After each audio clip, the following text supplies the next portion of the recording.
Hello everyone. ముందు వీడియోలో మనం ప్రాస్టేట్ గ్లాండ్ ఎన్లార్జ్మెంట్ దానివల్ల వచ్చే సమస్యల గురించి డిస్కస్ చేసాం కదా. ఇలాంటి సమస్యలు వచ్చినప్పుడు మీ యూరాలజిస్ట్ మీకు మెడికేషన్ అడ్వైస్ చేస్తారు.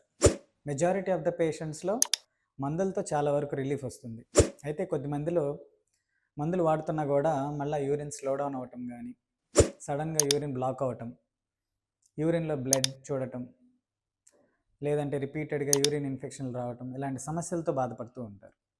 అలాంటప్పుడు మెడికేషన్తో రిలీఫ్ లేనప్పుడు సర్జరీ, ట్రాన్స్యూరెథ్రల్ రిసెక్షన్ ఆఫ్ ప్రాస్టేట్ అనే ఒక సర్జికల్ ప్రొసీజర్ని అడ్వైస్ చేస్తాం. ఇది మీరు పై వీడియోలో చూసినట్లుగా ఎండోస్కోపిక్ టెక్నిక్. ఈ ఎండోస్కోపిక్ టెక్నిక్ ద్వారా యూరిన్ ప్యాసేజ్లో నుంచి ఎన్లార్జ్ అయిన గ్లాండ్ని స్మాల్ పీస్ మీల్గా చేసేసి అంత గ్లాండ్ని మనం రిమూవ్ చేసి బయాప్సీకి పంపిస్తాం. For more health related information, subscribe to my channel Dr. Gnan Prakash _urologist. Thank you.